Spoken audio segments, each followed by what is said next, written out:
السلام علیکم ورحمۃ اللہ وبرکاتہ۔ ناظرین کرام، تجوید القرآن کلاسز کے سلسلے میں خاکسار ایک اور کلاس کے ساتھ آپ حضرات کی خدمت میں حاضر ہے۔ ناظرین کرام، آج کے کلاس میں ہم سورۃ التوبہ کے رکوع نمبر 11 کی تلاوت سنیں گے۔ تلاوت کے بعد حسب سابق چند قواعد بھی ہم دہرائیں گے۔ اب ہم سنتے ہیں سورۃ التوبہ کے رکوع نمبر 11 کی تلاوت۔ اعوذ باللہ من الشیطان الرجیم، بسم اللہ الرحمن الرحیم۔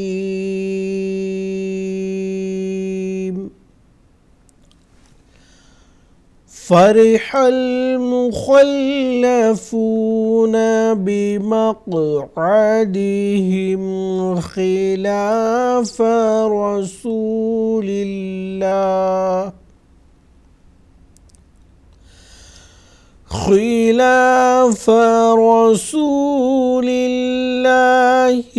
وكرهوا أن يجاهدوا بأموالهم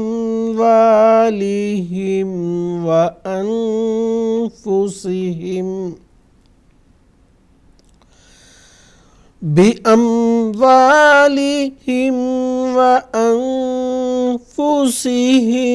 في سبيل الله، وقالوا لا تنفروا في الحر، قل نار جهنم أشد حرا لو كانوا يفقهون،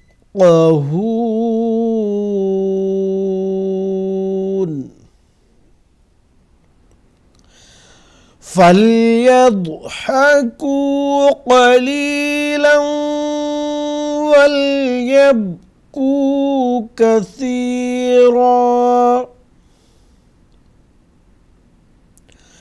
جزاء بما كانوا يكسبون،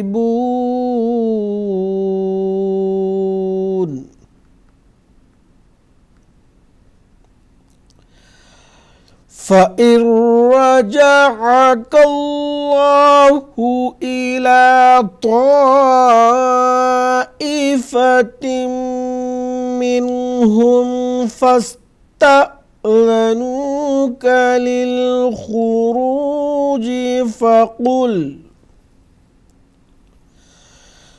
فقل لن تخرجوا معي أبدا ولن تقاتلوا معي عدوا،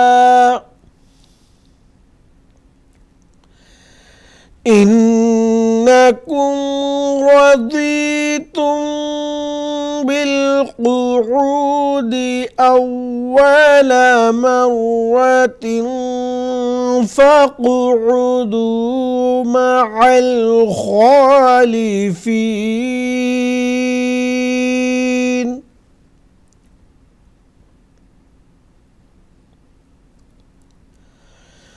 ولا تصل على أحد منهم مات أبدا ولا تقم على قبره،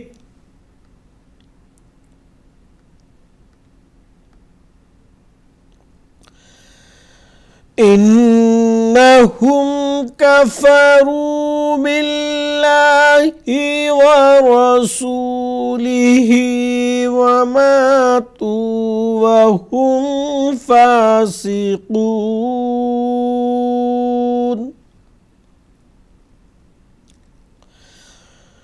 ولا تعجبك أموالهم وأولادهم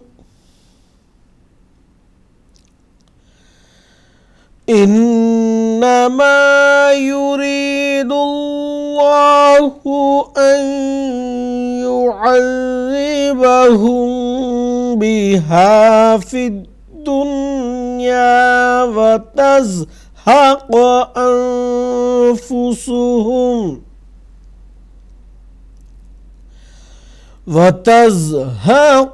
أنفسهم وهم كافرون.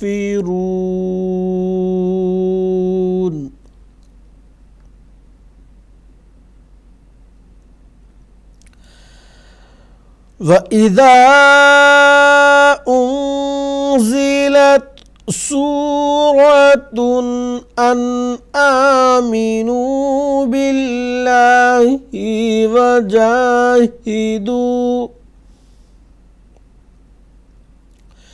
وجاهدوا مع رسوله استأذنك أولو الطول منهم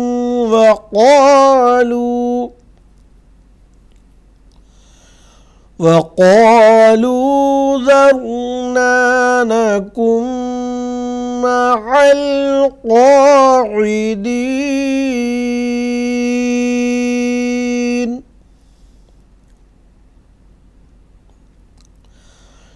رضوا بأن يكونوا مع الخوالف وطبع على قلوبهم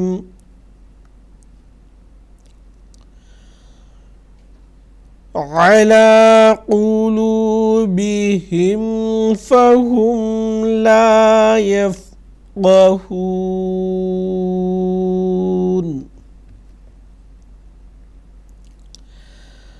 لكن الرسول والذين آمنوا معه جاهدوا بأموالهم وأنفسهم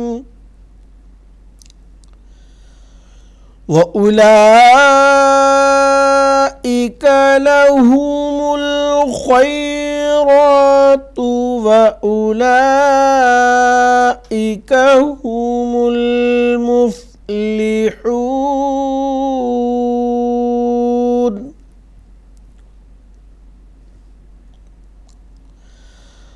أعد الله لهم جنات تجري من تحتها الأنهار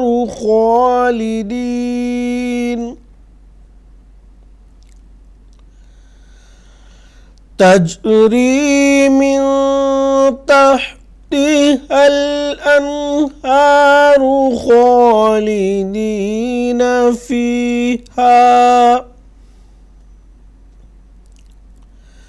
ذلك الفوز العظيم.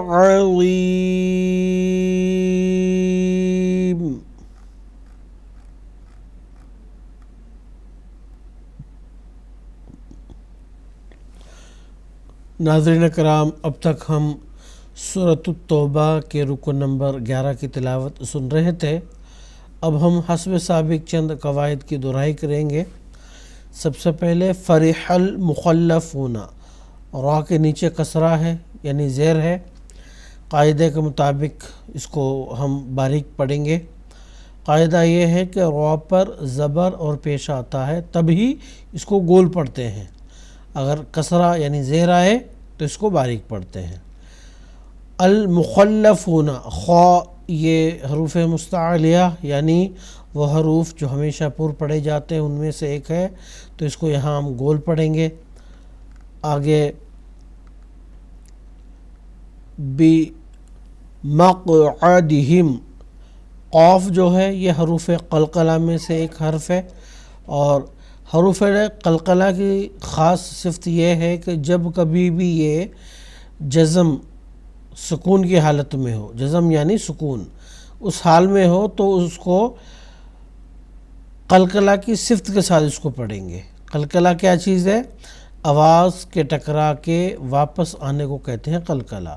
تو یہاں قاف کو قلقلہ کی صفت کے ساتھ ہم اس کی ادائیگی کریں گے۔ اس کے بعد خلاف، خوا جو ہے یہ حروف پر میں سے ہے تو اس کو گول پڑھیں گے۔ رسول اللہ، را کو گول پڑھیں گے۔ شروع میں ہی میں نے بتا دیا تھا کہ را پر زبر اور پیش آتا ہے تو اس کو گول پڑھتے ہیں۔ آگے جو اللہ کلام ہے یہاں اس کو باریک پڑھیں گے۔ قاعدہ یہ ہے اللہ کلام کے لیے کہ اللہ کے لام سے قبل حرف پر زبر اور پیش آتا ہے تبھی ہی اللہ کا جو لام ہے وہ گول پڑھا جاتا ہے، ورنہ باریک یعنی کسرہ اگر آئے تو اس کو باریک پڑھیں گے۔ تو اس قاعدے کے مطابق یہاں پہ اللہ کا جو لام ہے اس کو باریک پڑھیں گے۔ وَكَرِهُ میں را پر چونکہ کسرہ ہے تو اس کو ہم باریک پڑھیں گے، اور یہاں حرف مد واو پر مد ہے، یہ اس مد کو کہتے ہیں مد منفصل۔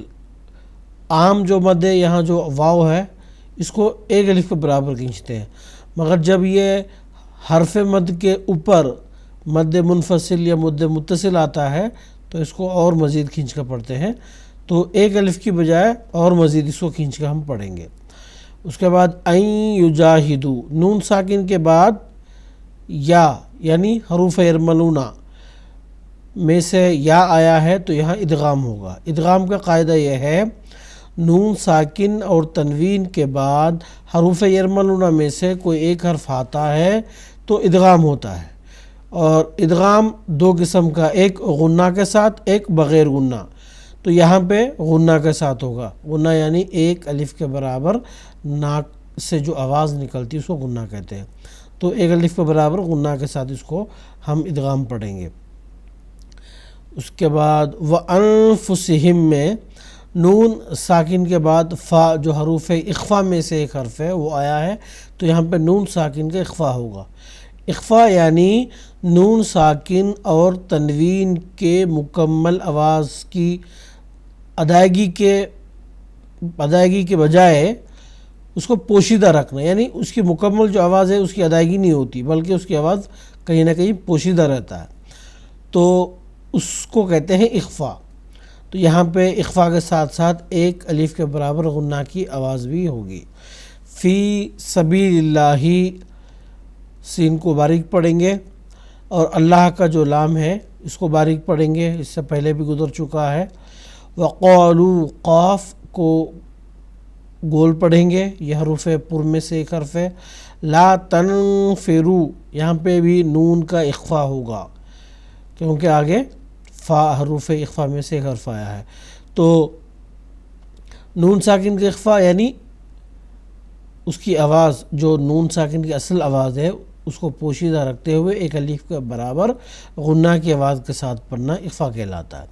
اس کے بعد آگے حروف علامت وقف میں سے ایک علامت طوا ہے تو ہم نے یہاں وقف کر دیا۔ وقف کرتے ہوئے جو آخری متحرک حرف را ہے اس کو ہم نے ساکن کر دیا۔ اب ساکن کرنے کی وجہ سے را جو ہے یہ ساکن ہو گیا ہے، تو جب را ساکن ہوتا ہے تب اس کو پر پڑھتے ہیں۔ وہ کیسے؟ اگر را ساکن ہے اس سے قبل حرف پر زبر اور پیش آتا ہے تو اس وقت را ساکن کو پر پڑھتے ہیں، اسی وجہ سے اس کو ہم نے پڑھا ہے فی الحر، حر۔ اس کے بعد اگلا حصہ قل، قاف کو گول پڑھیں گے، نارو میں را کو گول پڑھیں گے، جہنم میں نون مشدد ہے تو ایک الف کے برابر غنہ کی آواز کے ساتھ اس کو پڑھیں گے۔ اشد حرا، علامت وقف تا آیا ہے تو ہم نے وقف کر دیا۔ وقف کرتے ہوئے قاعدہ وقف کے مطابق آخری حرف پر اگر دو زبر آتا ہے تو اس کو ایک الف میں تبدیل کرتے ہیں، تو اس کو ہم نے تبدیل کر دیا اور اس کو ہم نے پڑھا حرا۔ اب را پر زبر آیا ہے تو اس کو ہم گول پڑھیں گے۔ اگلا حصہ لو کانو یفقہون، قاف کو پہلا جو کانو میں کاف ہے اس کو باریک پڑھیں گے، اور یفقہون میں جو قاف ہے اس کو پور پڑھیں گے۔ اور علامت وقف آیت آنے کی وجہ سے ہم نے یہاں وقف کر دیا، وقف کرتے ہوئے آخری جو حرف نون متحرک حرف ہے اس کو ساکن کر دیا۔ اس کو ساکن کرنے کی وجہ سے اس سے پہلے جو حرف مد واو ہے اس کو ایک الف کی بجائے مزید کھینچ کے ہم نے پڑھا ہے، کیونکہ یہاں پہ قاعدہ مد عارض لاگو ہوا ہے۔ تو ناظرین کرام، آج کی کلاس میں بس اتنا ہی، انشاءاللہ اگلی کلاس میں پھر ملاقات ہوگی۔ السلام علیکم ورحمۃ اللہ وبرکاتہ۔